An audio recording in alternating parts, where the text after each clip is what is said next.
They say the cruelest lies are the ones we tell ourselves. That tomorrow will be different. That family protects family. That love conquers all. I believed these lies for 25 years, until the morning my own blood counted silver coins while I stood barefoot in our kitchen, pretending not to understand what was happening. My name is Lyra, and in our world, a woman's worth is measured by two things: the wolf she can become and the pups she can bear. I possessed neither. The morning mist clung to our cottage windows when I heard them arguing. My father's gravelly voice mixed with my stepmother Vera's sharp tones and my brother Marcus's nervous whispers. "The collector arrives at noon," Vera hissed. "Would you rather he take Marcus?" "At least he has a future." I kept kneading bread, though flour scattered across the worn counter. The collector, every pack feared that title. He came for the Alpha King's tribute. When harvests failed, he took bodies instead of coins. "She's still my daughter," Father protested weakly. "Your broken daughter," Vera corrected. 5 years of marriage, Garrett. 5 years and her womb never quickened. The black water pack sent her back like defective goods. Each word landed like a blow, but I'd grown armor against such wounds. They spoke as if I wasn't there, but hadn't I always been a ghost in my own life? The girl who couldn't shift at 13, the woman who couldn't conceive, the divorced female who served no purpose in a world built on bloodlines. "The king needs servants," Marcus added quietly. "Better her than you," I finally spoke, not turning. "Better the barren sister than the future beta?" Silence fell heavy. I felt their calculating stares. "Lyra?" Father began, rising from his chair. "I understand perfectly." I turned, meeting each gaze. Vera's triumphant, Marcus's ashamed, Father's desperate. "I've understood since Theon sent me home with nothing. Since your first words were, 'What will the pack think?' Not 'Welcome home.' Not 'Are you hurt?'" Father flinched. "Good. You'll go quietly?" Vera asked, already gathering my few belongings. I laughed, not bitter, but free. "My family? The ones who made me sleep in the storage room? Who introduced me as the help at gatherings?" Heavy footsteps echoed outside. A distinctive howl announced the collector's arrival. Through the window, I saw him, massive, scarred, with golden eyes that spoke of casual violence. Behind him waited an iron-barred wagon. "At least let her," Marcus began. "No." I smoothed my dress, lifted my chin. "I'll take nothing from this house. I came into this world with nothing, survived a marriage with nothing, and I'll face whatever comes with nothing." The door exploded open. The collector filled the doorframe, his presence making our small kitchen feel like a cage. "The tribute?" "Me," I said, stepping forward. "I'm the tribute." But then something strange happened. His eyes narrowed, nostrils flaring. His massive frame went still, the stillness before violence or revelation. "You're the barren one. Not a question." Something in his tone made my skin prickle. "Yes." He studied me intently, then his lips curved into something that wasn't quite a smile. "Interesting. The king will be very interested." "Interested?" Father stepped forward. "But she's worthless." The collector's head snapped toward him with inhuman speed. "Worthless? You dare presume to know what the Alpha King values?" The temperature dropped. My family shrank back. "Take her belongings," the collector ordered. "I have none." "None?" He tilted his head, and I glimpsed something unexpected in those golden depths. "Respect? Then come as you are. The king is waiting." As I passed my family, the family that had just sold me, Vera grabbed my wrist. "Wait. Why would the king want?" I pulled free. following the collector into morning mist. But his parting words followed me, carrying weight that made my heart race. Because sometimes, little wolves, the universe has plans bigger than your small minds can comprehend. And sometimes what you call worthless, the king calls priceless. The wagon's bars loomed, but for the first time in 5 years, I didn't feel like a prisoner. I felt like something else entirely, something I didn't have a name for yet. The wagon rolled through territories I'd only heard about in fearful whispers. Each bump took me further from everything familiar, yet I felt no urge to look back. What was there to mourn? The collector Cain. He'd called himself rode up front, occasionally glancing back. 3 other women huddled with me, each beautiful in ways that started wars. They clutched each other, tears mixing with expensive perfume. I heard he killed his last consort, whispered Alara, a redhead. Tore her throat out when she couldn't give him an heir. No, corrected a blonde girl, barely 18. He keeps them in underground cells, uses them until they break. I pulled my knees up, letting their terror wash over me without touching my heart. What more could be taken? My wolf never emerged. My womb never quickened. My husband had discarded me. My family had sold me. But their words painted a chilling picture of Alpha King Lucian Shadowmourne. Even his name carried weight, spoken like a curse. He'd taken the throne at 17 after his father's mysterious death. Some said patricide. Others whispered of darker things. All agreed he was ruthless beyond measure. Why did they take you? Alara asked, eyeing my plain dress, my calloused hands. You're not. I'm barren, I said simply. Silence fell. The women exchanged glancespity mixed with confusion. Then why? Because the universe has bigger plans, I quoted Cain's words, though they made no sense. Night fell as we approached the capital. I'd never seen anything like Ida City carved from the mountain itself. Black stone and glowing windows, impossible waterfalls, bridges spanning dizzying heights. At its heart rose Shadowmourne Palace, a dark crown against the stars, not beautiful in traditional ways. Magnificent like storms are magnificent, terrible, and awesome. Black towers twisted skyward, defying logic. Ravens circled endlessly, their cries echoing off stone that seemed to swallow light. Welcome to your new home, Cain said as we passed through giant gates. Or your tomb. The choice is yours. We were herded through servants' entrances, down endless spiral stairs. The pretty ones were taken first, led away by stern women. I waited, forgotten, until only Cain and I remained. You're not afraid, he observed. Fear requires hope, I replied.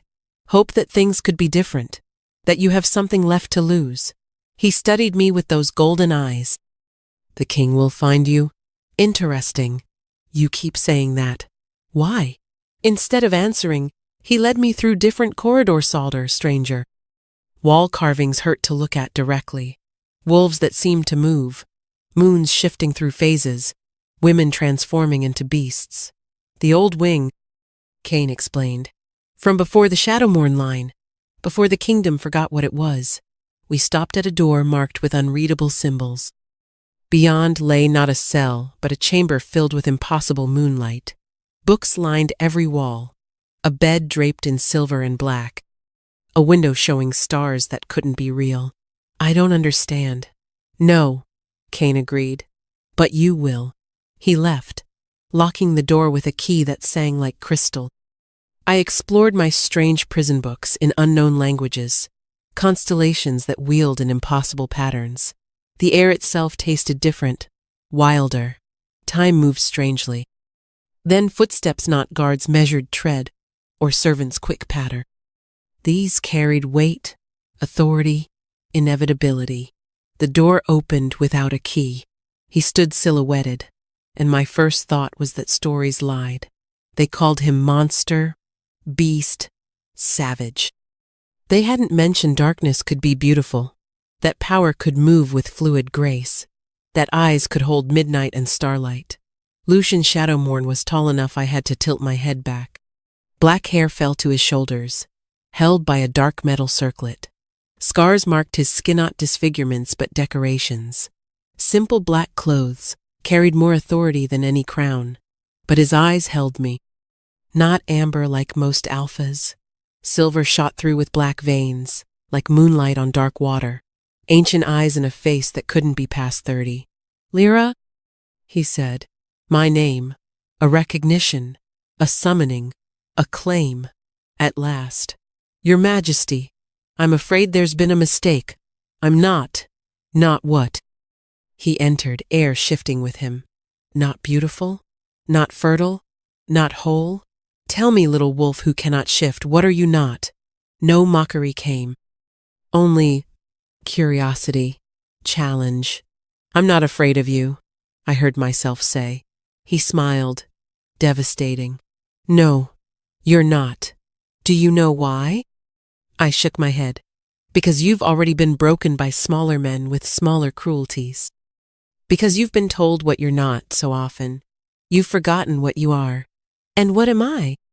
He stopped before me, close enough to see impossible patterns in his eyes, to smell pine smoke and winter storms. "Mine," he said simply. I should have been terrified. Instead, I laughed at the absurdity. "I'm barren," I said flatly. "Wolfless. My mate cast me aside. My family sold me. What could the Alpha King possibly want?" His hand tilted my chin up with surprising gentleness.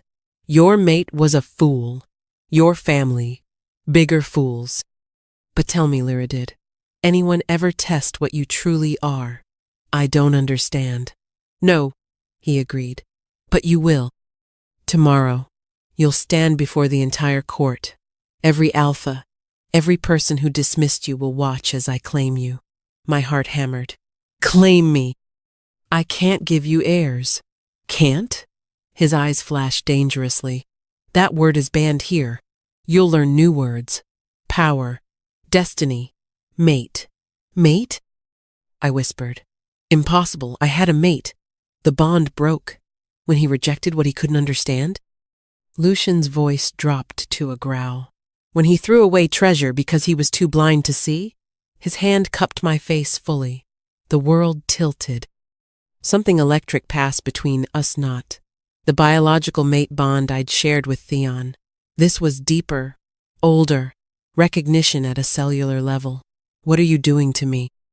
"Nothing you weren't born for. Tell me, have you wondered why your wolf never emerged? Why your womb never quickened? Why you've always felt incomplete?" I couldn't speak.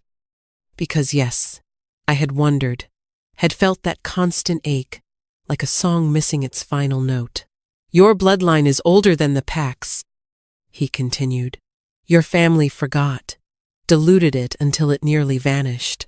But it called to me the moment Cain saw you. That's madness." "Is it?" He stepped back, and I immediately missed his touch. "Sleep, dream. Tomorrow, when you stand before those who discarded you, you'll understand what you truly are." He paused at the door. "Your ex-mate will be there. Theon brought his new wife, the one who gave him 3 pups in 2 years. Pain lanced through me. "Good." Lucian noted my reaction. "Remember that pain. Tomorrow, you'll return it 100-fold. Revenge tastes sweetest served by the mate you threw away. Wearing a crown they said you'd never deserve. Alone with impossible books and lying stars, I faced the truth everything I believed about myself was about to shatter. But first, I had to survive tomorrow." Morning came like a thief. A woman appeared ageless, with silver hair and winter frost eyes. "I am Morwen, the king's seer. I'm here to prepare you." She led me through stranger corridors to a chamber carved from living rock. A pool dominated the center black water that somehow held stars. "The awakening pool," she explained, "fed by rivers that remember when the world was young. Every Shadowmourne bride enters these waters. Most emerge unchanged, some transformed. A rare few emerge as what they always were. And if I refuse, then you'll stand before the court as you airwolfless, barren, broken. The king will still claim you, but you'll spend your life wondering. I'd spent 5 years wondering. I entered the water. Cold hit not winter cold, but the cold between stars. Then visions cascaded through me. A woman running beneath an unround moon, shifting between human and something older. My ancestor, the first of a bloodline predating packs, women who walked between worlds, who carried magic for shaping reality, not just creating life. The Moonweavers. I gasped, the word rising from genetic memory. Yes, Morwen's voice came distant. Before packs neutered magic. Before they bred wild magic out for predictable shifts. The water glowed, responding to something in my blood. I felt it stirring not a wolf, but something explaining why my body refused common shifts, common cubs, common mates. Lucian knew. Understanding flooded me. He knew what I was. The Shadowmourn line carries old blood too. Diluted but present. Why they've held the throne.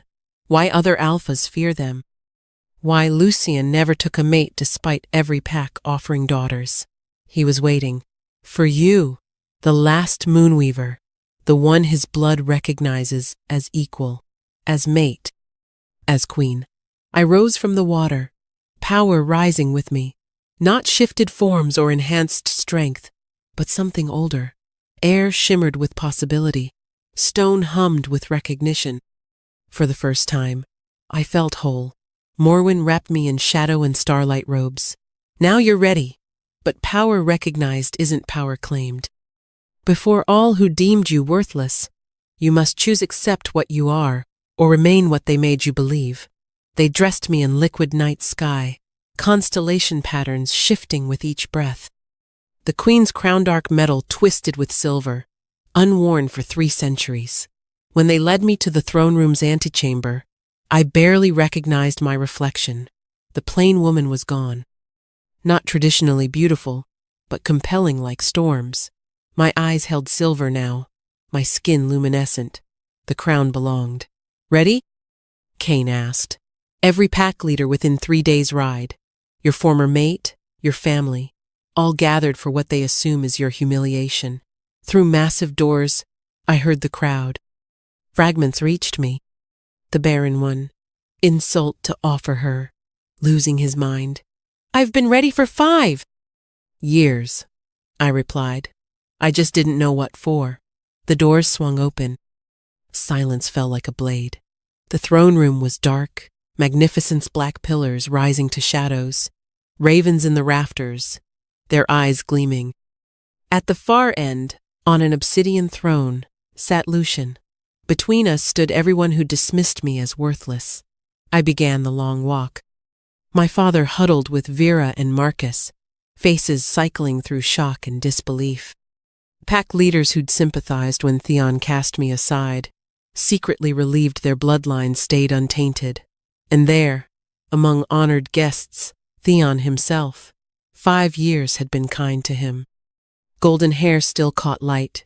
Green eyes sparkled with easy confidence. Beside him, his new mate young, pretty, fertile, hand resting on her swollen belly with their 4th pup. Our eyes met.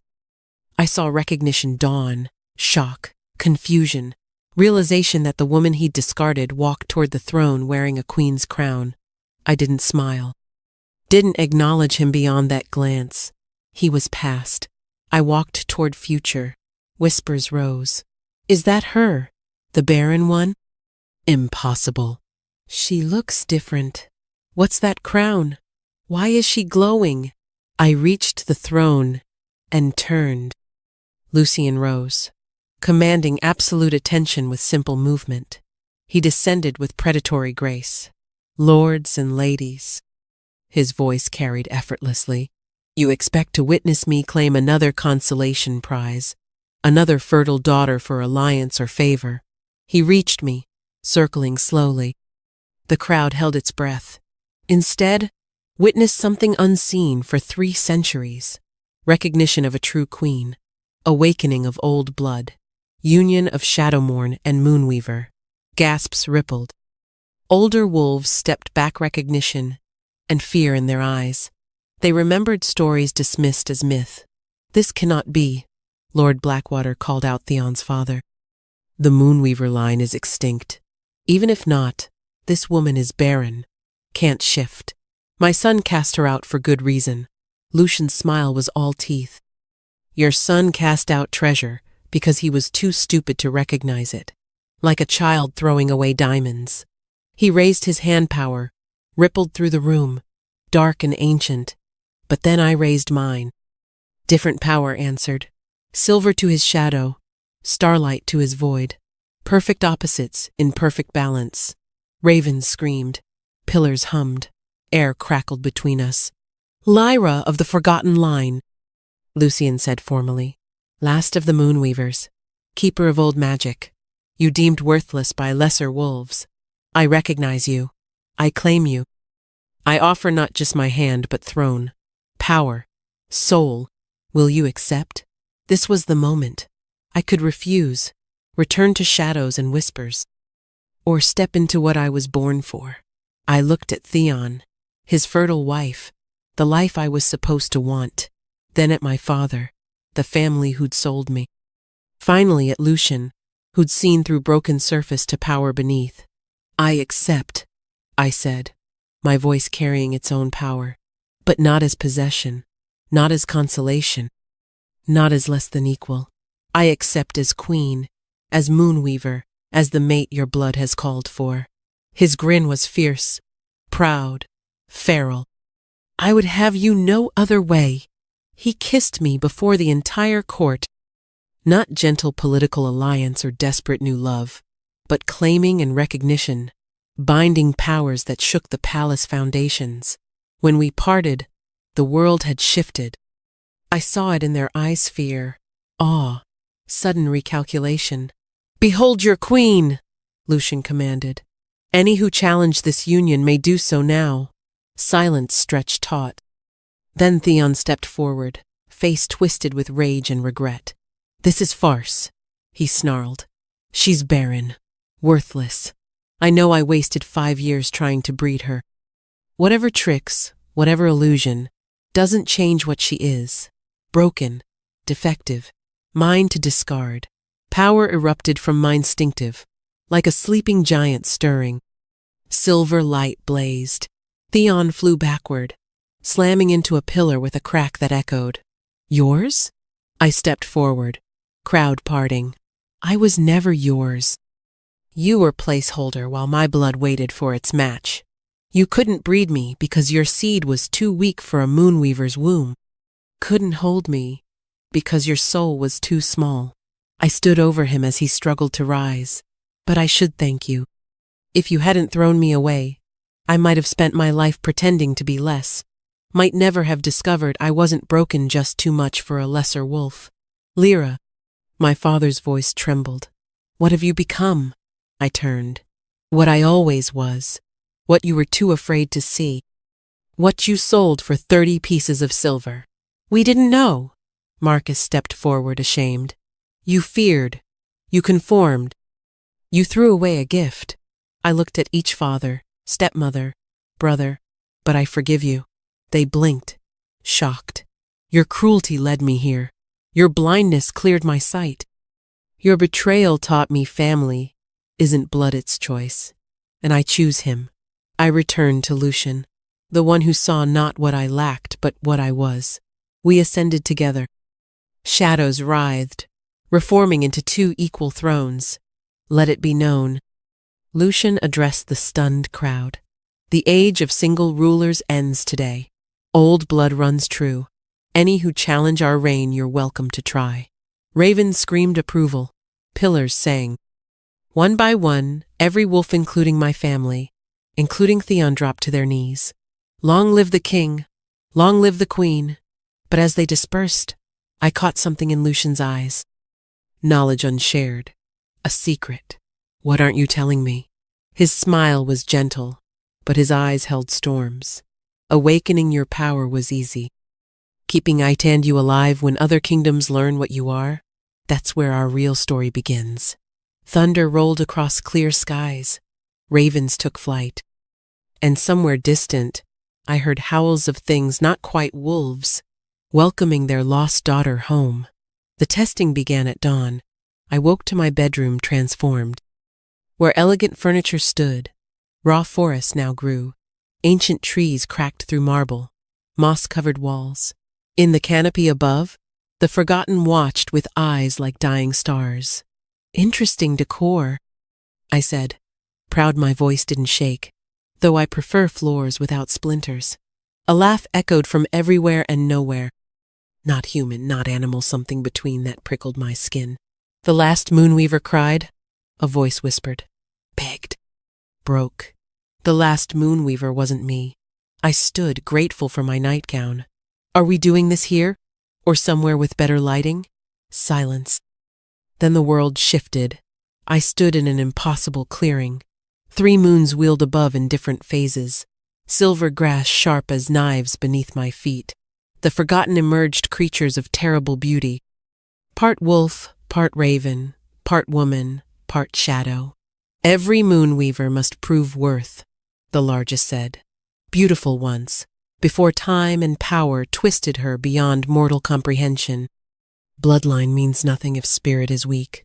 Define weak. I've been called that before.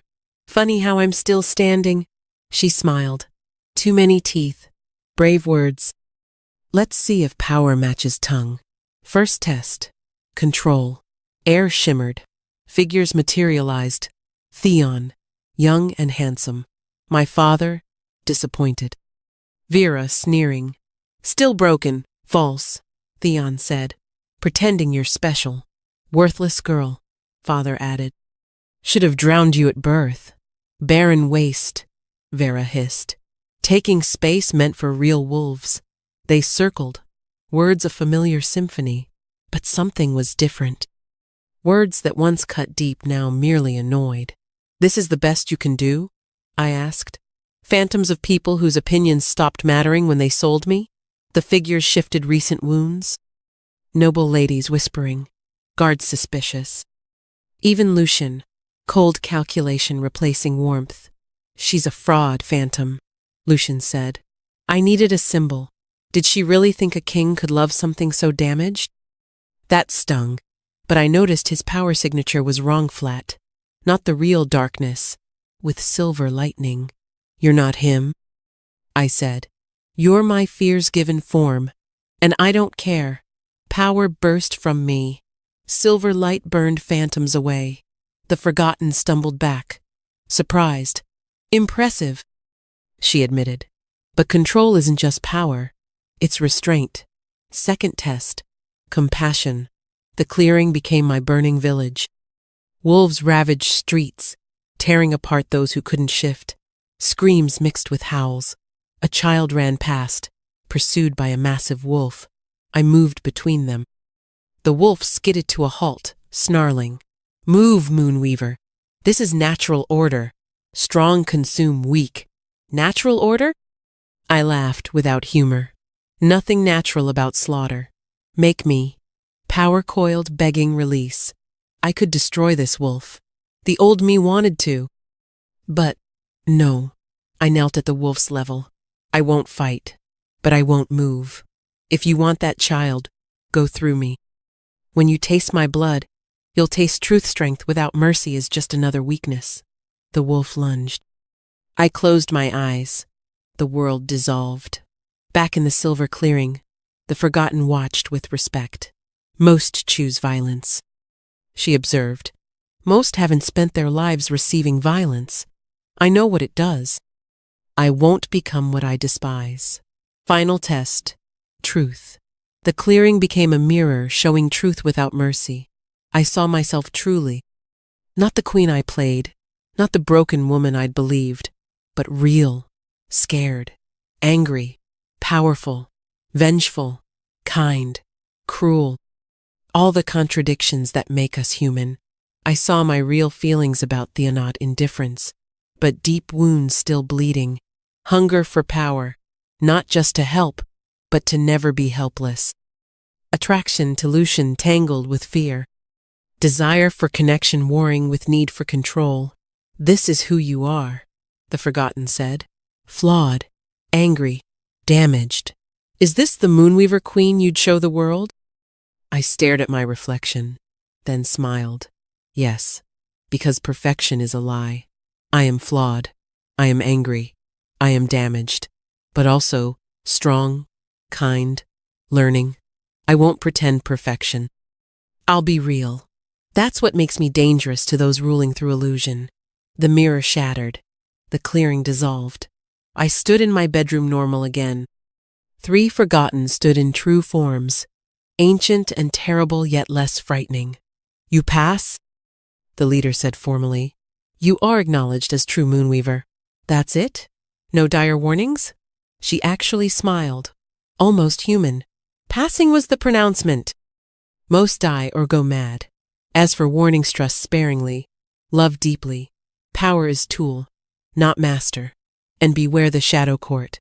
The what? But they faded, leaving only otherworld scent and a dissolving black feather. The door burst open. Lucian stood there concerned. Behind him, Morwen and Kane. You're alive, Lucian said, crossing to me in 3 strides, hands cupping my face. When the Forgotten took you, I'm fine. They tested me. I passed. Passed? Morwen pushed forward. No one passes their tests in 300 years. Well, they acknowledged me. Also mentioned something about Shadow Court and your grandfather's bargain. Care to explain? Blood drained from Lucian's face. Morwen and Kane exchanged loaded looks. Perhaps we should sit. No. No sitting. Just truth. What bargain? After a long moment, he spoke with old shame. When my grandfather took the throne, the Shadowmourne line was weak. He made a bargain for power. With? The Shadow Court. Things existing between light and dark. In exchange for real power reach, Shadowmourne ruler must pay a tithe. What kind? But I already knew from his expression. The firstborn child of each generation, he said quietly. Given on their 16th birthday. So are children. My voice came out hollow. Our firstborn would belong to them. Lucian's voice matched mine. I thought we'd have time. Maybe find a way to break it before I got pregnant with a child you'd have to give away. I laughed, sharp and bitter. Good thing I'm barren. Saves us that problem. Lyra. No. I stood, power crackling. You knew this. Knew and claimed me anyway. Did you think I wouldn't find out? Or did it not matter because I couldn't have children? I thought we could fix it, he said desperately. With your power. You thought you could use me. Cold, controlled, but inside I screamed. Use my power to break your family's curse. Is that why you wanted a Moonweaver? Not love, not partnership, but as a tool? That's not. He reached for me, but I stepped back. Don't. Power rolled off me, rattling windows. Everyone wants to use the Moonweaver. My family sold me. Nobles want control. The Forgotten want tests. And you want me to fix your problems. I pushed past him, needing space. Palace corridors blurred as I ran, servants scattering. I found myself in the gardens as sun rose. Your Majesty? I spun to find Selena on a bench, her silver-eyed baby in her arms. She looked tired but peaceful. Couldn't sleep? I asked, anger draining at the innocent child's sight. He's restless. Old blood makes them dream differently. He sees things not yet happened. I sat beside her, containing unstable power. Has Morwen been helping? More than helping. Teaching me about his heritage. Selena smiled. I spent so long hating you. My perfect brother's imperfect wife. Blamed you for his unhappiness. And now? Now I realize you were the only honest thing in his life. He surrounded himself with people who said what he wanted. You told truth. He couldn't handle that. She adjusted the baby's blanket. I named him Ash. The tree that bridges worlds. Perfect, I said, meaning it. Lyra, can I ask, was it worth it? Everything to get here? I thought carefully. Yesterday, I'd have said yes instantly. But now, knowing Lucian's hidden motives, the Shadow Court's claim, tests, and dangers ahead, I don't know. Ask me in a year, she laughed. Fair, but I'm glad you're here. Ash is too. For once I have hope he'll grow up in a world that won't fear what he is. The baby reached for me. When I gave my hand, power sparked between us, gentle, warm. He gurgled happily, easing something in my chest. Your Majesty, Cain appeared. The king requests your presence.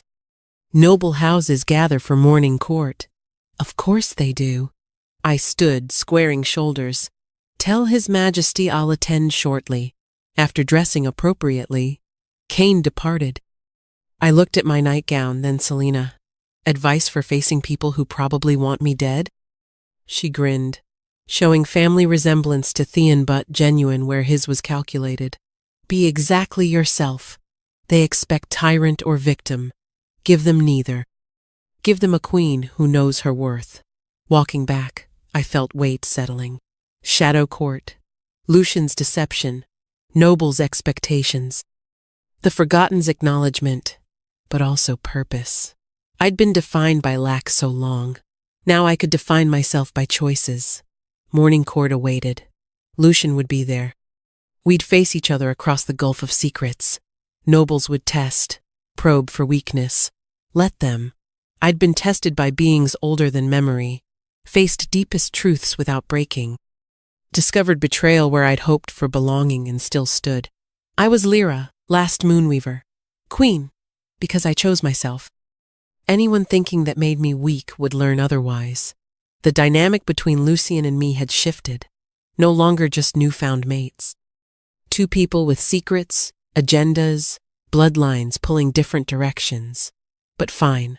I'd navigated complicated dynamics my whole life. The difference now, I had power to shape outcomes. And shape them I would, Shadow Court be damned. Morning Court was a battlefield disguised as civilization. I entered through main doors, dressed in twilight fabric shifting purple to midnight blue. The star and shadow crown sat heavy. Her Majesty, Queen Lyra Shadowmorn, first of her name, last of the Moonweavers, the herald announced. Every eye tracked my movement. Lucian sat in black, expression unreadable. The space between us felt like a chasm. I took my seat without looking at him.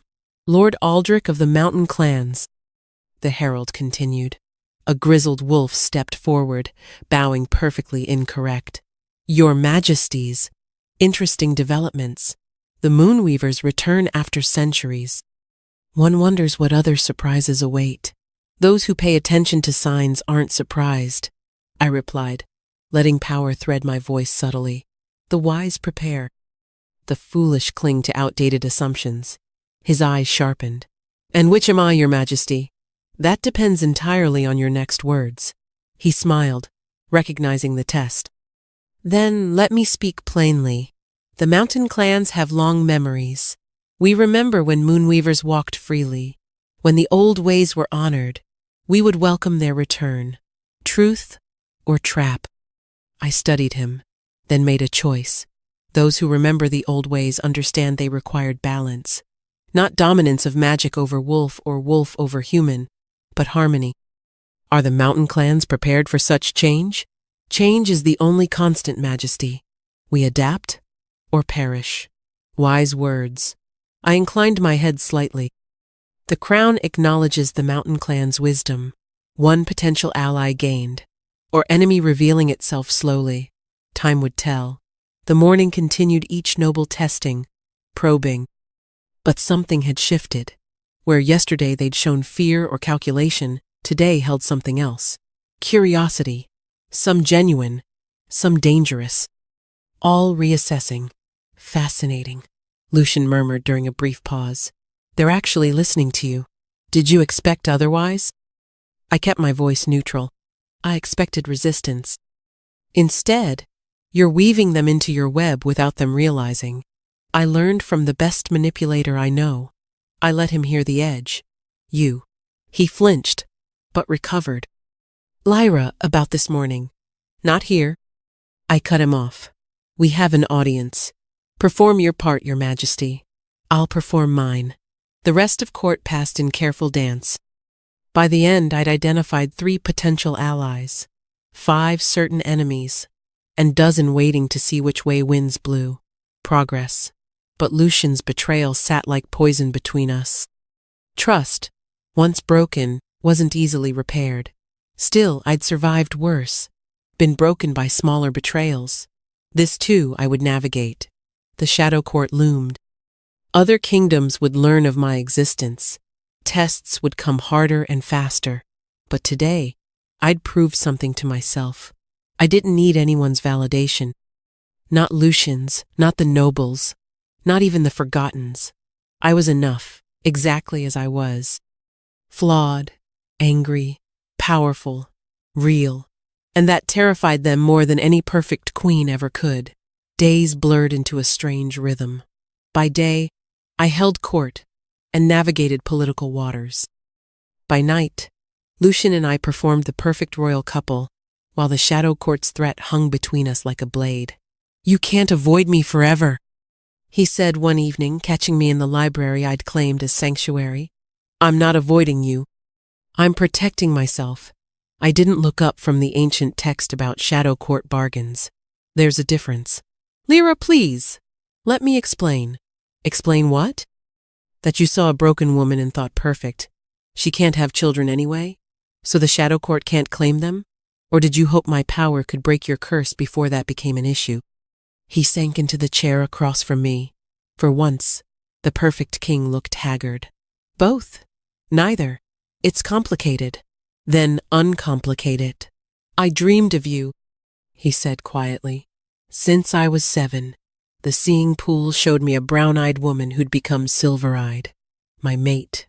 My equal. When Cain found you, I knew. So you collected me like a tool." "No." His voice turned fierce. "I recognized you. Yes. I hoped we could break the bargain.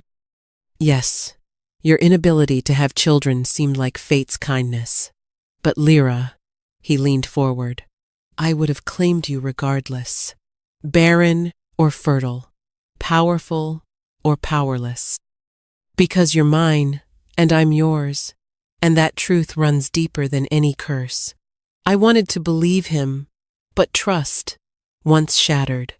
"Pretty words," I said finally. "But words are what got me here. I need actions." "Then let me act. There's a gathering tomorrow." The Eastern Lords arrived to pay respects. "Really? They're testing our bond. Looking for cracks. Show them unity, even if you don't feel it yet." I considered. Political necessity warred with personal hurt. But I was queen now. Personal feelings came second to duty. "Fine, but we do this my way." The next evening showcased the double life I'd learned to navigate. Dressed in a gown that seemed woven from moonlight itself, I stood beside Lucian as the Eastern Lords arrived. Lord Vance led them, the same who'd challenged me at my claiming. His daughter, the one Lucian had rejected, accompanied him. Beautiful, fertile, everything I wasn't. Her eyes held venom poorly disguised as courtesy. "Your Majesties," Vance bowed. "How wonderful to see you both. The kingdom celebrates your unique union." "Unique," I repeated, tasting the insult. "Yes, I suppose marrying for true compatibility, rather than breeding potential, is unique these days." His daughter, Isabel, stepped forward. "Compatibility is certainly important. Though surely children factor into any royal union. The kingdom needs heirs." There it was, the knife wrapped in silk. "The kingdom needs strength," I replied smoothly. "Heirs come in many forms. Power can be inherited through blood or teaching. Which would you prefer, Lady Isabelia? Weak heir of pure blood, or a strong successor chosen for merit?" "A false choice," she countered. "Why not both?" "Why indeed?" I smiled, letting power subtly charge the air. "Perhaps because the universe rarely gives us everything we want, it teaches us to value what we have instead." Lucian's hand found mine political gesture, or genuine support. His thumb traced circles on my palm, and despite everything, warmth bloomed. "My queen speaks wisdom," he said. "The old ways of succession brought us centuries of weak kings propped up by pure blood. Perhaps it's time for new ways." "New ways," Lord Vance mused. "Like the return of the Moonweavers?" Some say that's merely elaborate theater, that true moonweavers died out long ago. The challenge was subtle but clear. Prove it, or be labeled fraud. I could have displayed power, cowed them with raw magic.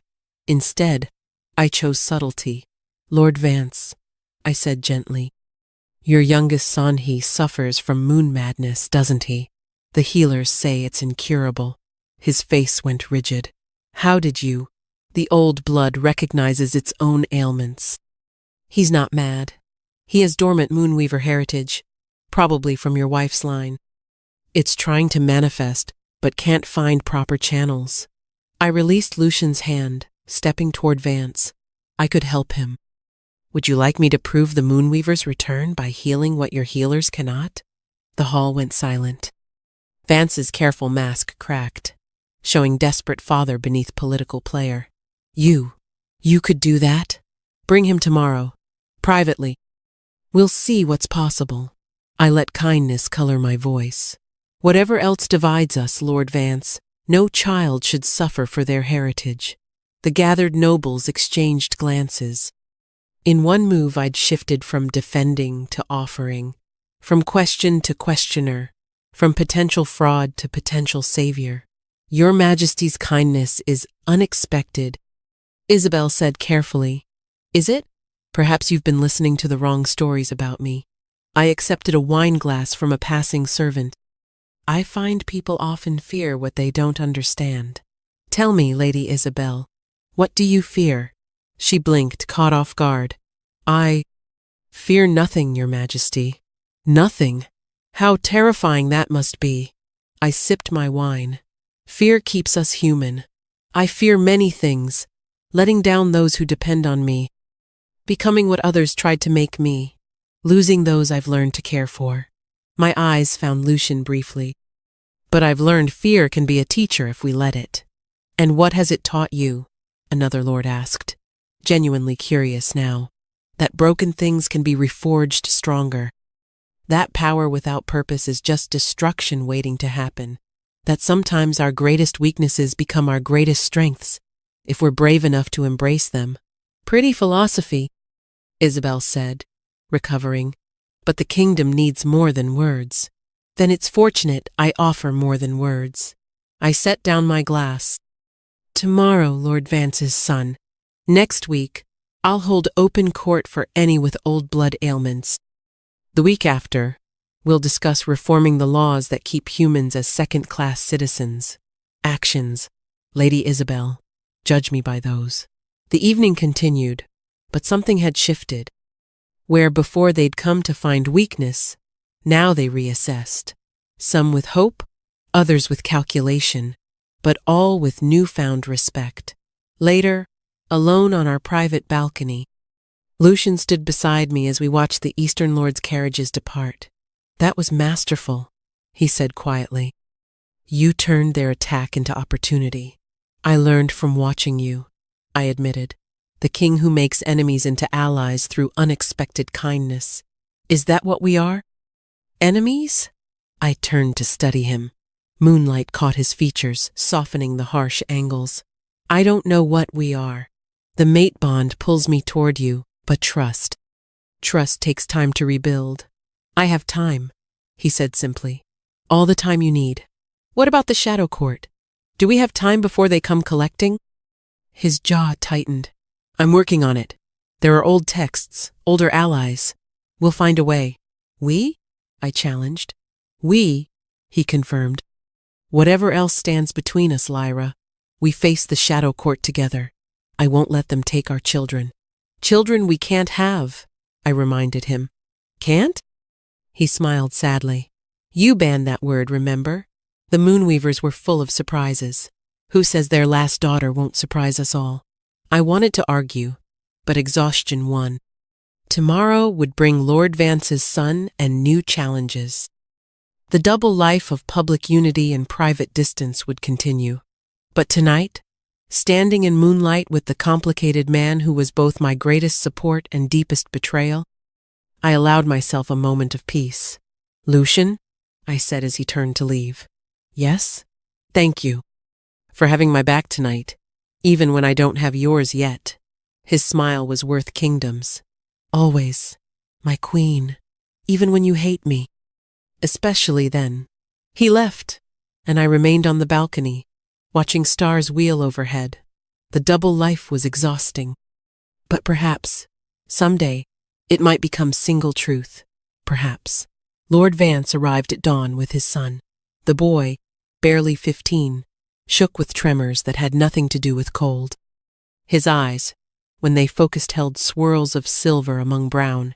"This is Micah," Vance said stiffly. "He's been like this for 2 years. Getting worse." I knelt before the boy's chair, ignoring protocol. "Hello, Micah. I'm Lyra. Can you hear me?" His head jerked, eyes rolling back. When they returned, they blazed full silver. "The moon screams," he whispered. "Can't you hear her screaming?" "I hear her," I said gently. "She's not screaming, though. She's calling. You just don't know how to answer yet." "The healer said he's mad," Vance interjected. That his mind broke during his first shift. "The healers are idiots." I stood, addressing Vance directly.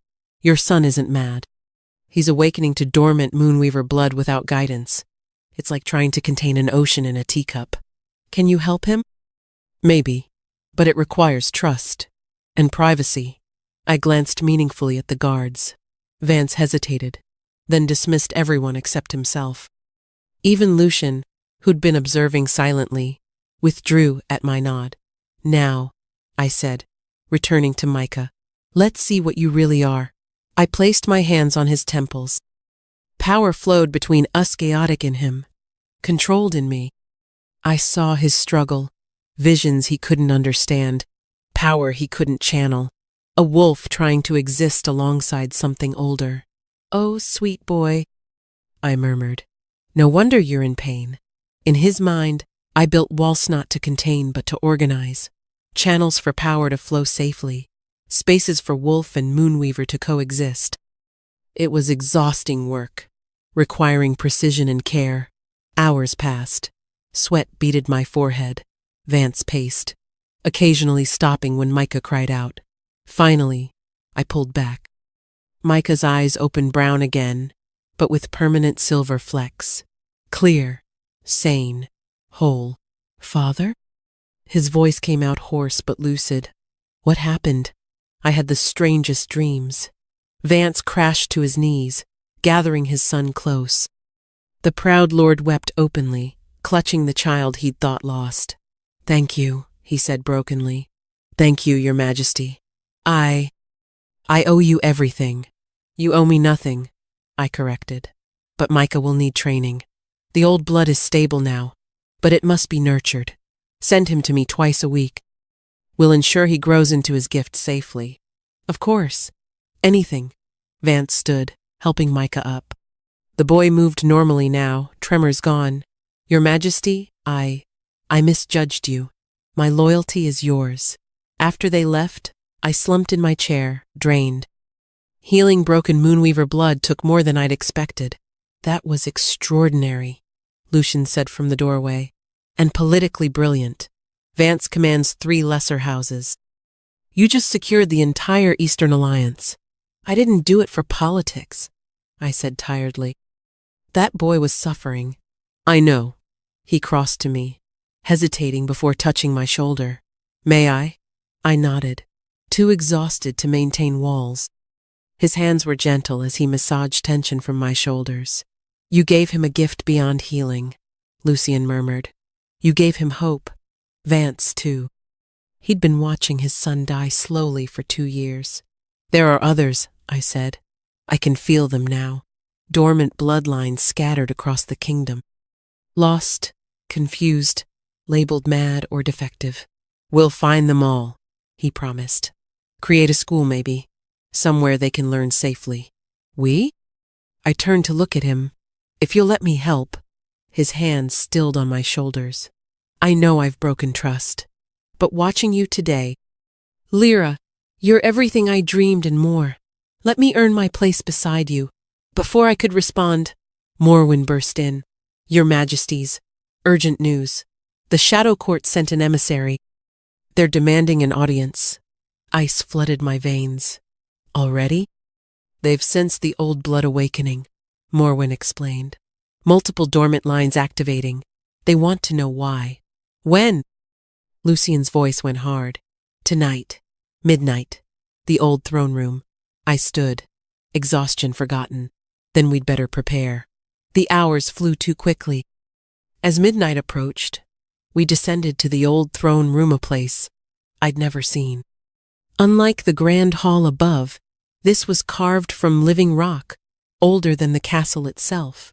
Shadows gathered at midnight's stroke, coalescing into a figure that wasn't quite solid. Beautiful and terrible, with eyes like void between stars. Shadowmourn, it spoke without moving lips. You've awakened something that should sleep. The Moonweaver blood was never meant to sleep. I stepped forward before Lucien could speak. Only suppressed by those who feared it.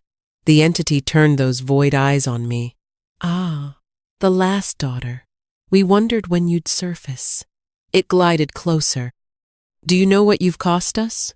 Cost you? Every dormant line that awakens is one less potential payment.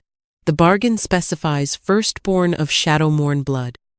But if old blood runs true, if Moonweavers breed again, it smiled, showing too many teeth. The quality of tribute decreases. Understanding dawned horribly.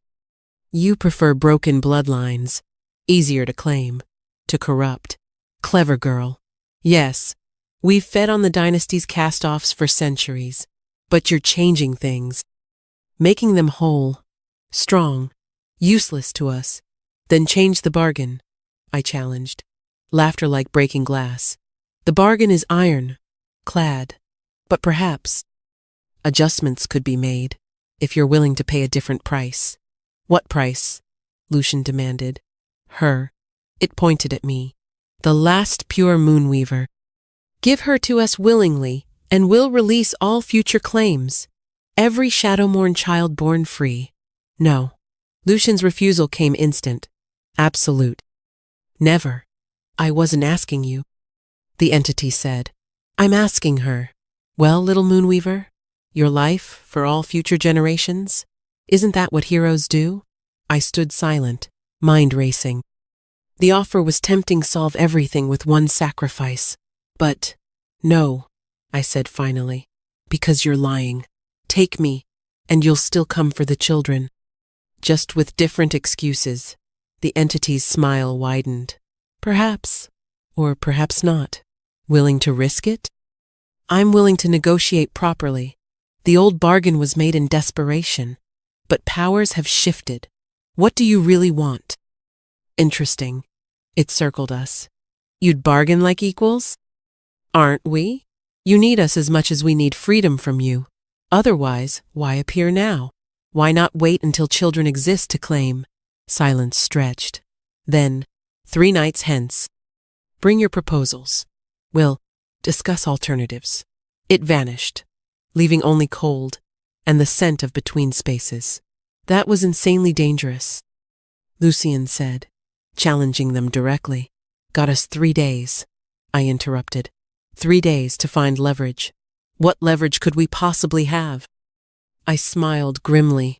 They fear awakened Moonweavers. There's our starting point. Now come we. Have research to do. As we climbed back to the living castle, I felt something shift. Not trust. Not yet. But partnership. We'd faced the shadow court together, neither sacrificing the other. It was a start. Lyra? Lucien said softly. Thank you for not taking their offer. Did you think I would? I feared you might. To spare future children pain. I stopped, meeting his eyes. I'm done with noble sacrifices. If we're breaking this bargain, we do it together. No martyrs. No martyrs, he agreed. Together. The word tasted like promise. 3 days. I'd barely slept, hunting through ancient texts for leverage against the Shadow Court. Micah helped, his newly stable gift letting him read languages that hurt normal eyes. Here, he said suddenly, pointing to a passage in a tome that reeked of otherworld. The Shadow Court isn't independent. They answer to something called the Void Mother. The Void Mother? I leaned closer. I've never heard that name, because speaking it draws her attention. Morwen said from the doorway, face grave. Which you've just done, foolish children. The temperature plummeted. Shadows writhed unnaturally. Then she appeared not the emissary, but something far older. The Void Mother stood taller than possible, her form constantly shifting between woman and absence. Who dares speak my name? Her voice was the silence between heartbeats. I do. I stood, pushing Micah behind me. Lyra, last of the Moonweavers. Last? She laughed, and windows cracked. Oh, little daughter, you're not the last. Merely the only one they let you know about. My blood froze. What? Did you think the Pax could eradicate an entire bloodline? No, they couldn't kill us all, so they hid us instead. Scattered us, made us forget. She glided closer. Your grandmother wasn't the last. Neither was her mother. There are dozens of pure Moonweavers locked away, memory spelled, breeding stock for the Shadow Court's games. You're lying. Am I? She waved a hand. The air shimmered, showing images women with silver eyes and gilded cages.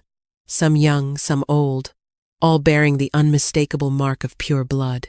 Hidden across realms, kept docile. Bred when useful, discarded when not. Rage built in my chest. Where are they? Safe. Useful. Mine. She studied me. Though you're proving inconvenient. Awakening dormant lines. Teaching control. Making my livestock rebellious. They're not livestock. They're people. My people. Your people? She circled me, and reality bent around her presence. You've known your heritage for what, weeks? They've been mine for centuries. Then I'll take them back. Will you? Amusement colored her terrible voice. And how will little lost Lyra fight the Void Mother? With your barely controlled power? Your king's shadow magic? Your little academy of broken bloodlines? If necessary. She stopped directly before me. This close, I saw the truth. She wasn't just ancient. She was emptiness given hunger. The space between existence that fed on light. Brave words. Here's truth, little Moonweaver. Your bloodline exists because I allow it. Every pure blood lives at my sufferance. Challenge me, and I'll drain them all. Leave their husks as warning. You need us alive, I countered, pieces clicking together. That's why you keep them. You feed on our power but can't generate it yourself. Kill us all and you starve. Her perfect composure cracked.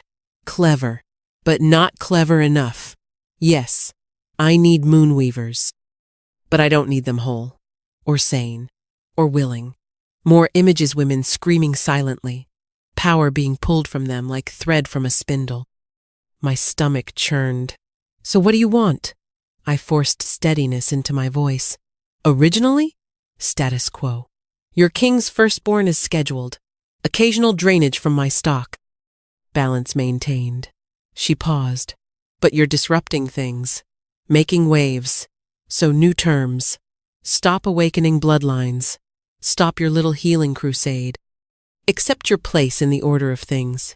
And if I refuse, then I'll demonstrate why the Pax feared us both. Her form expanded, filling the room with hungry void. I'll drain every drop of power from every hidden Moonweaver. Leave their bodies on your doorstep. Make you watch as the bloodline truly dies. You'd destroy your own food source? I'd survive lean centuries to make a point. Would you survive the guilt? Before I could respond, Lucian stepped from shadows I hadn't seen him enter. Enough, the Void Mother turned. Ah, the Shadow King. Come to protect your mate? How touching. How useless. Not protect. Negotiate. He moved beside me, power rolling off him in waves. You want status quo maintained. We want freedom from the bargain. There's middle ground. Is there? She seemed amused. Speak your terms. Release the pure bloods. All of them. In exchange, we'll establish willing tributaries. Moonweavers who give power freely, in measured amounts. Sustainable for you. Survivable for them. Willing cattle? How novel. she considered. And the firstborn clause? Void. Children stay with parents. But in each generation, one will serve as conduit, channeling power to you without being consumed. Lucian, I warned. We hadn't discussed this. Trust me, he murmured. Then louder. Well, you get reliable feeding. We get our people back. Everyone survives. The Void Mother was quiet so long I wondered if time had stopped. Finally, interesting, but trust requires proof. A test of good faith. What test? She smiled, terrible and beautiful. The Moonweaver comes to my realm, alone. Seize my livestock. If she can free even one through her own power, I'll consider your proposal. Absolutely not, Lucian said immediately. I'll do it, I said simultaneously. We glared at each other. Lyra? No, it's a trap. Everything's a trap. But those women, me family, they're suffering. I won't leave them. How touching, the Void Mother purred. The broken bird wants to save her flock. Tomorrow midnight. Come alone, or don't come at all. She vanished, taking the cold with her. I sank into a chair, overwhelmed by revelations.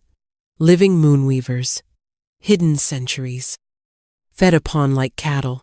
You can't go, Lucian said flatly. I have to. It's suicide. Maybe. But I won't abandon them. I met his eyes. Would you abandon your people? His jaw clenched. That's different. How? Because losing you would.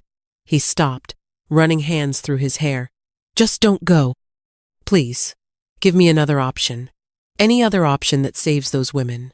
Silence answered me, because we both knew there wasn't one. I'll prepare, I said finally. Research defenses against void entities. Train with Morwen. I have 24 hours to become strong enough to free at least one. And if you can't, then at least I'll have tried. I stood, exhaustion weighing heavy. That's more than anyone's done for them in centuries. I headed for the door, but Lucian caught my arm. Lyra, wait. What? Instead of words, he kissed me. Not the passionate claim of our first public kiss, but something desperate. Like he was trying to memorize me. Come back, he whispered against my lips. Whatever happens in that realm, come back to me. Why? I needed to hear it. After all the secrets, the broken trust, I needed truth. Because I love you, he said simply. Not for your power, not for what you can do for the kingdom, just you. The woman who laughs at impossible odds, who heals broken children, who challenges entities that could unmake reality, because it's right. My heart cracked. Lucian, I know trust takes time. I know I failed you. But Lyra, if you don't come back, I'll tear apart dimensions to find you. The Shadow Court, the Void Mother, reality itself, nothing will stop me. No martyrs, I reminded him. We promised. No martyrs, he agreed. So come back. We'll face whatever comes together. I kissed him once more, pouring everything I couldn't say into it. Then I left to prepare for war.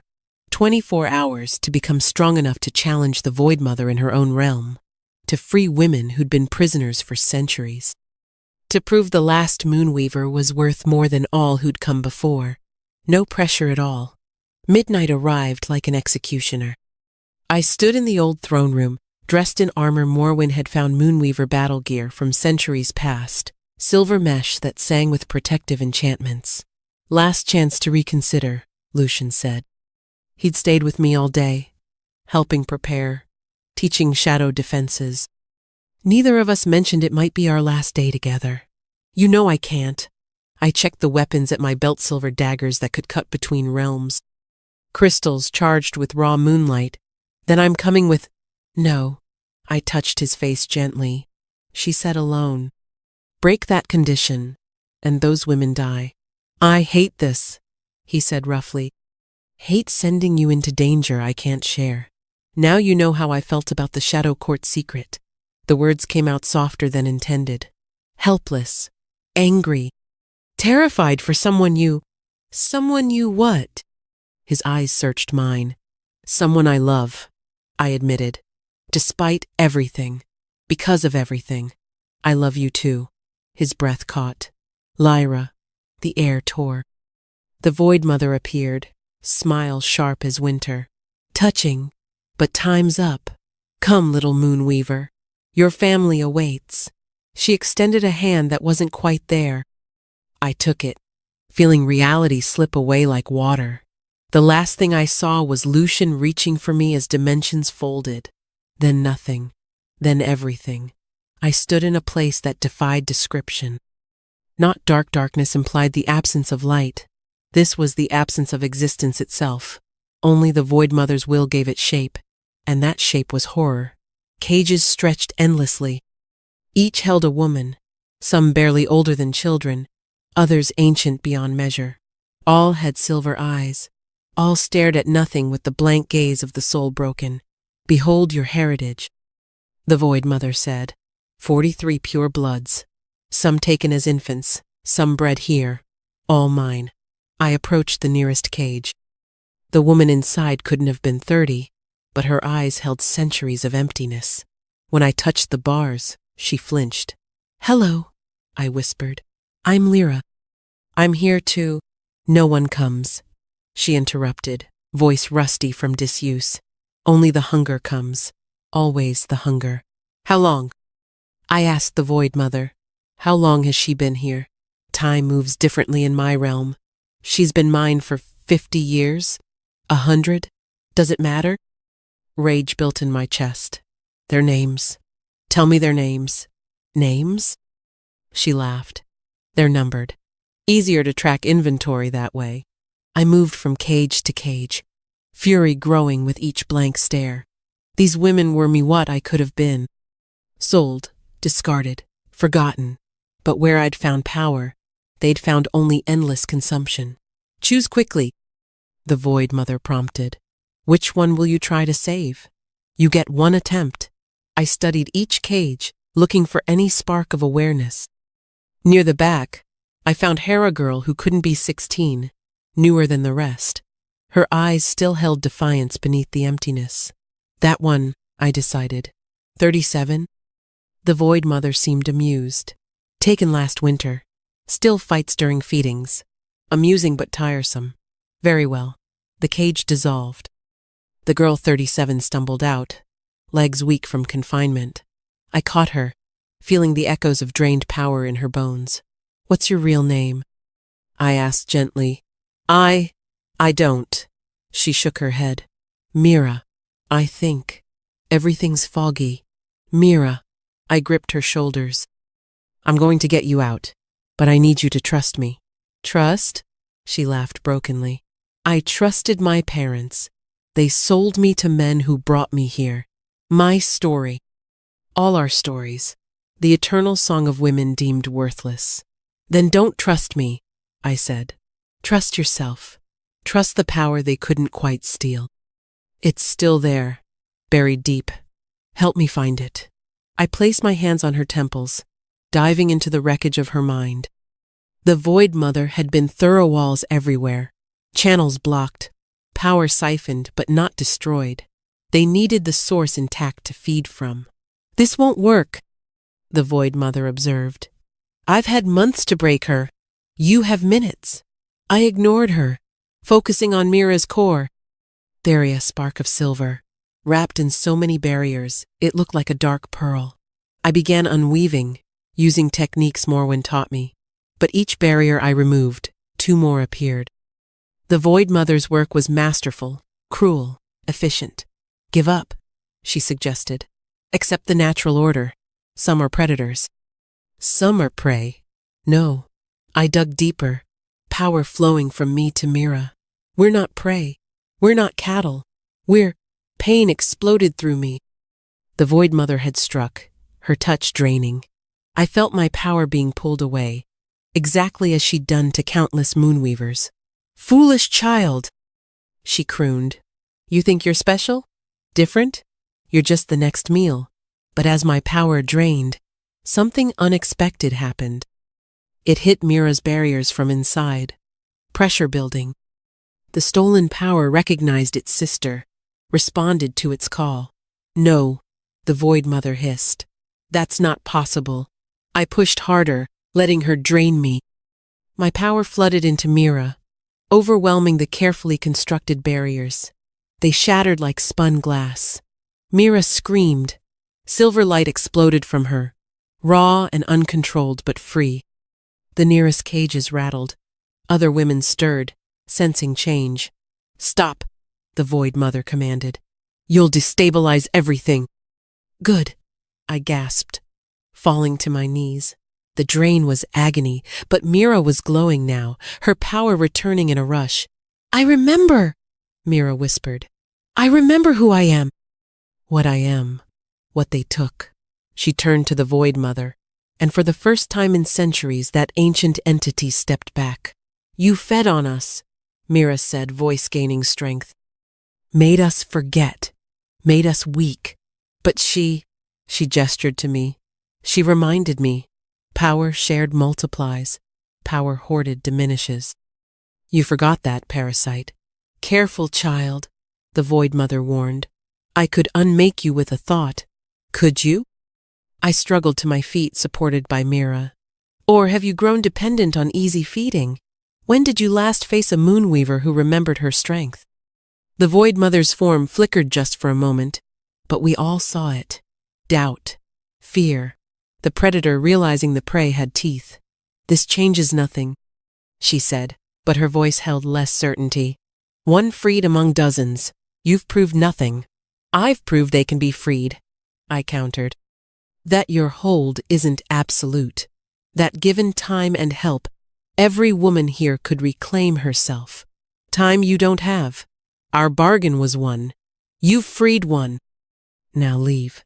Actually, Mira said, silver eyes blazing, I think we'll renegotiate. Power burst from her wild, uncontrolled, furious. It slammed into nearby cages, cracking them. The women inside stirred more. Ancient programming fighting new possibility. Stop her! The Void Mother shrieked, but her command held panic now. Mira's power lashed out, fueled by decades of suppressed rage. Each strike weakened more cages. Women who'd been empty shells began blinking, awareness creeping back. You took everything? Mira snarled. Our names, our memories, our power. But you left the core, and cores remember. The Void Mother struck, dark tendrils wrapping around Mira. But I intervened, my depleted power still enough to shield. We stood back to back, two moonweavers against the hunger of void. Enough! The Void Mother's form expanded, filling the non-space with terrible presence. You want war?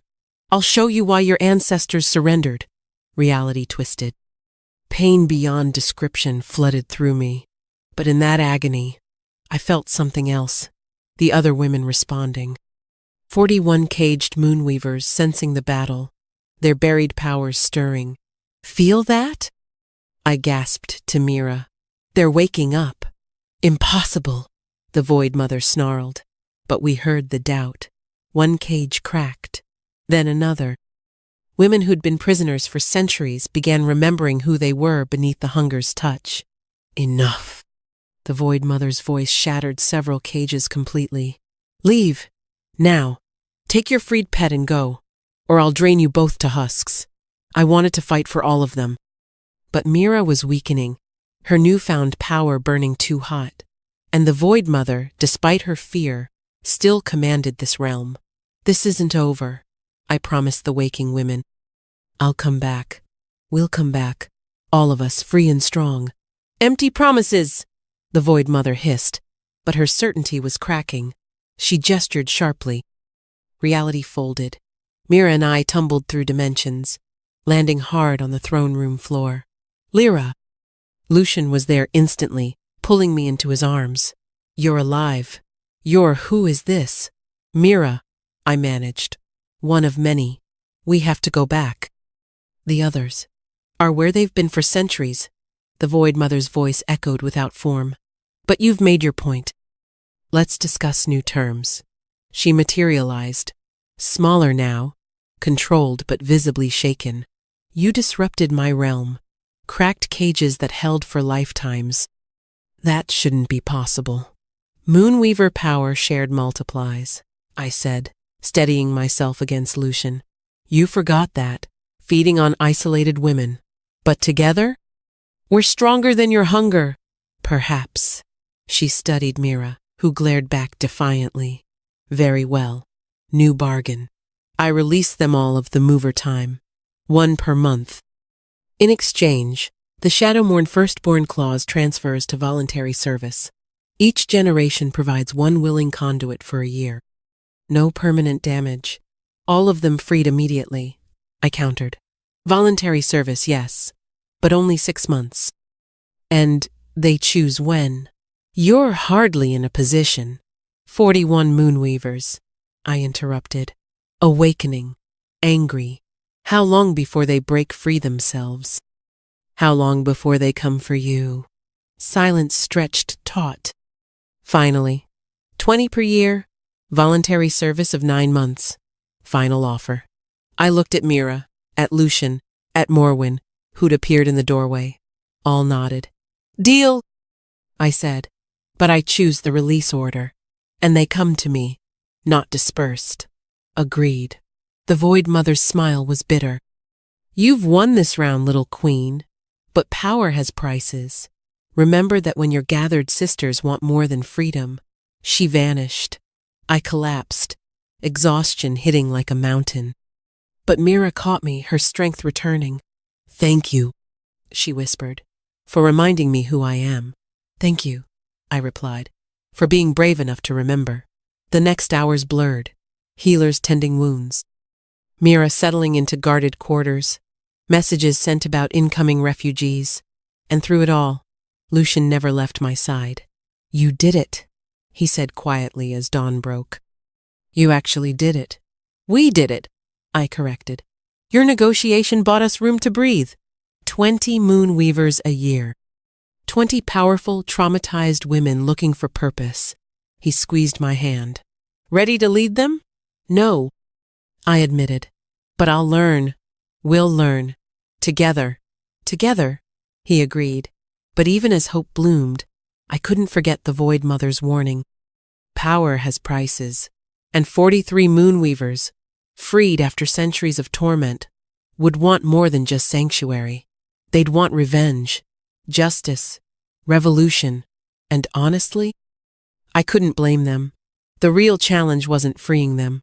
It was what came next. 6 months passed. 20 Moonweavers now called the palace home, each recovery a delicate process. Some, like Mira, reclaimed themselves quickly. Others remained shadows, power freed but spirits still caged. She won't eat. Selena reported about the latest arrival, a woman named Celia, who'd been captive for 2 centuries. Just stares at walls.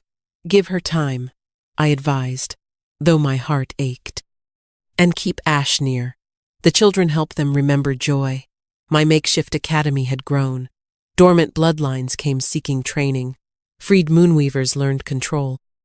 Even some nobles sent daughters, finally accepting that power came in many forms. But tonight, larger concerns loomed. The Grand Assembly, every pack leader, kingdom representative, and allied territory gathered to witness something unprecedented. Nervous? Lucian asked, adjusting my crown. We'd grown closer these months, trust rebuilding slowly but surely. Terrified, I admitted. We're asking them to overturn centuries of law, to accept Moonweavers as equals, to embrace what they feared. They'll listen. You've proven our worth 20 times over. Have I? Or am I just the current novelty? He turned me to face him. You're the queen who healed their children, who freed the enslaved, who negotiated with entities they couldn't even name. Trust yourself. A knock interrupted. Your Majesties, Cain announced. They're ready. The throne room had been transformed, no longer just Shadowmourn's seat of power, but a gathering place for all bloodlines. Moonweaver banners hung beside pack sigils. The rescued women stood along one Walmy sisters, in all but blood. I took my throne, Lucian beside me. The crowd fell silent. Lords and ladies, I began, voice carrying. 6 months ago, you witnessed something you believed impossible. Tonight, I ask you to witness something harder change. Murmurs rippled through the assembly. For centuries, packs have ruled through strength and conformity. Bloodlines deemed valuable or worthless based on narrow definitions. Tonight, that ends. Lord Vance stood. Your Majesty, while we appreciate your unique contributions, surely you're not suggesting. I'm not suggesting anything, I interrupted. I'm declaring. From this night forward, discrimination based on bloodline abilities is illegal. Human, wolf, moonweaver, or dormantal are equal under law. The room erupted. Shouts of outrage, surprise, some support. I let it wash over me, waiting. Silence, Lucian commanded, power rippling out. The room stilled. Your queen speaks. I know this seems radical, I continued, but look around. Lord Vance, your son thrives because we embraced his difference.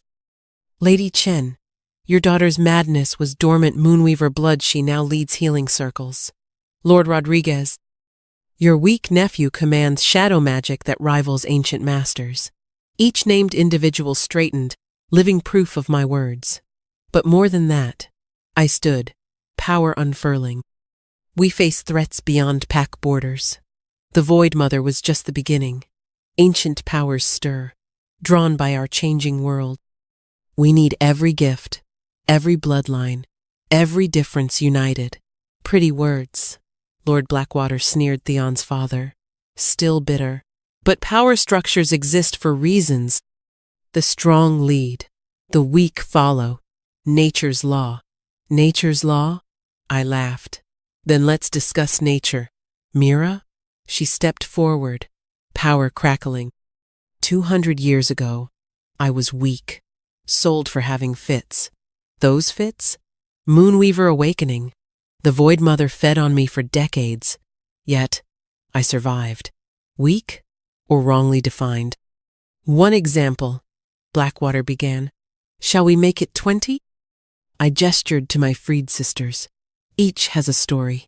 Each was discarded. Each survived horrors you can't imagine. Weak or tempered by trials you were too strong to face. What do you want from us? A younger lord asked. Truly? Acceptance. Integration. Children taught all bloodlines have value. Laws protecting the vulnerable instead of exploiting them. Unity.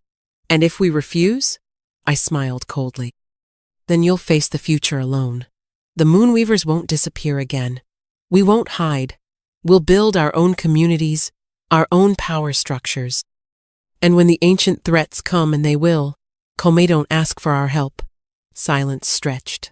Then, unexpectedly, Theon stood. Older now, humbled by years. She's right, he said quietly. I speak as one who learned too late. I threw away treasure because it didn't match my expectations. Don't repeat my mistakes. His father turned purple. You dare. I dare speak truth. Theon met my eyes. I was wrong. The packs were wrong. If we don't change, we'll face extinction not from enemies, but from our own blindness. One by one, others stood. Vance first, then Chen, Rodriguez. Younger lords who'd seen change work, older ones who'd witnessed their grandchildren thrive under new ways. Not all. Blackwater and his allies remained seated, faces dark with rage. But enough. More than enough. Then let's vote, I declared. All in favor of the integration laws? Hands rose. A clear majority. The measure passes, Lucian announced. From this night, all bloodlines stand equal. But even as hope soared, I caught movement in the shadows. Assassins moving fast, silver blades aimed at the freed moonweavers. No! I moved without thinking, power exploding outward. But I wasn't alone. Every moonweaver responded instantly. 21 women who'd survived the Void Mother's hunger weren't helpless victims. Light blazed. Attackers flew backward. In seconds, the assassination attempt became a statement. We weren't weak. We weren't victims. We were power incarnate, and we protected our own. Anyone else? I asked the shocked assembly. Any other demonstrations needed? Blackwater's face showed calculation replacing rage. Even he could count power when it blazed before him. The integration laws stand, he said grudgingly. The pacts accept, not embrace, not celebrate, but accept. For now, enough. As the assembly dispersed, Lucian pulled me close. That was either brilliant or insane. Both, I admitted, but necessary. Change never comes gently. No, he agreed. But you've started something that can't be stopped. Ready for what comes next? I looked at my sister's freed women already planning, teaching, building, at the mixed bloodlines mingling freely, at a future being born from the ashes of tradition. No, I said honestly, but that's never stopped me before. He laughed, kissing my temple. My revolutionary queen, what would I do without you? Rule alone and make terrible decisions, I teased. Undoubtedly. His expression grew serious. Lyra, there's something I need to ask. With the Shadow Court bargain amended and the integration laws passed, my heart skipped. Was he? Your Majesties. A messenger burst in. Ships on the horizon, flying the Crimson Empire's flag. The moment shattered. The Crimson Empire, ancient enemies who'd outlawed all magic centuries ago. Of course they'd come now, when we'd shown our power openly. How many? Lucian demanded. 50 warships, Majesty. And more coming. I met Lucian's eyes. The proposal would wait. War had come to our doorstep. But as I looked at my gathered sisters, at unified bloodlines standing together, I smiled grimly. They wanted war? They'd get it, but not the war they expected. Not against divided packs and hidden moonweavers, against something new, something unified. Something they'd never faced before. Let them come. The Crimson Empire's armada darkened our harbor. Their admiral's terms were simple. Surrender all moonweavers for execution, or watch the kingdom burn. Predictable, I said, studying war maps with my council. They fear what they can't control. We can't match their numbers, Kane reported. 50 warships, each carrying 100 soldiers, against our, what? 1,000 wolves and 21 moonweavers? 22, Mira corrected. Celia broke through last night. She's ready to fight. I smiled. Another sister reclaimed, but Kane was right, numbers weren't in our favor. Your Majesty, Lord Vance entered, surprisingly humble. The Eastern Pacts offer alliance, all of them. Your healing of our children hasn't been forgotten, and the Northern clans stand with you, Lady Chen added, as do the Western territories. Hope bloomed. Even Blackwater? Even him, Vance confirmed.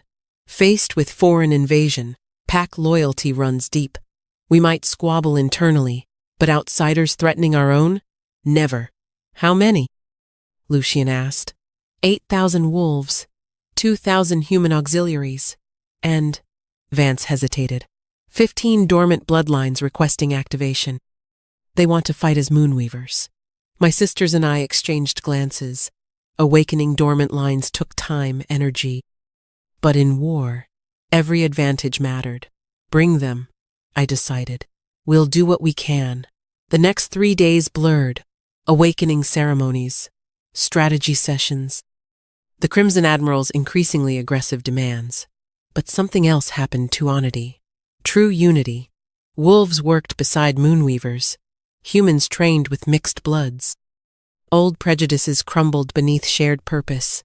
Everything I'd dreamed, forged in crisis. Dawn of the 4th day brought the inevitable. They're attacking, scouts reported. Landing boats approaching all beaches. Then we meet them, I declared. Not as separate packs or bloodlines. As one people. The first wave hit the beaches at sunrise. Crimson soldiers in their anti-magic armor, carrying weapons designed to disrupt supernatural powers. They expected easy victory against magical degenerates. They didn't expect us. I stood at the center of our line, my sisters flanking me. Behind us, Wolves in human form waited for the signal. The enemy charged, confident in their numbers and technology. Now, I whispered. 22. Moonweavers raised their hands as one. Power erupted, not individual strikes, but woven together, multiplied exponentially. The beach itself responded, sand becoming glass, waves rising impossibly high. The crimson front line shattered. "Advance!" Lucian commanded. Wolves shifted mid-charge. 8,000 predators hit the disrupted enemy like a tide of fang and fury. But more impressive were the mixed units' dormant bloodlines fighting beside full wolves, humans with silver-touched weapons supporting both. Yet the Empire had come prepared. Their second wave carried heavier disruptors, shields that scattered magic. They regrouped quickly, discipline replacing surprise. "Your Majesty!" Selena appeared, ash in her arms despite the danger. "He's glowing." The baby was indeed glowing, silver light pulsing with each heartbeat. Other Moonweaver children throughout the kingdom would be doing the same, I realized, responding to the massive power output.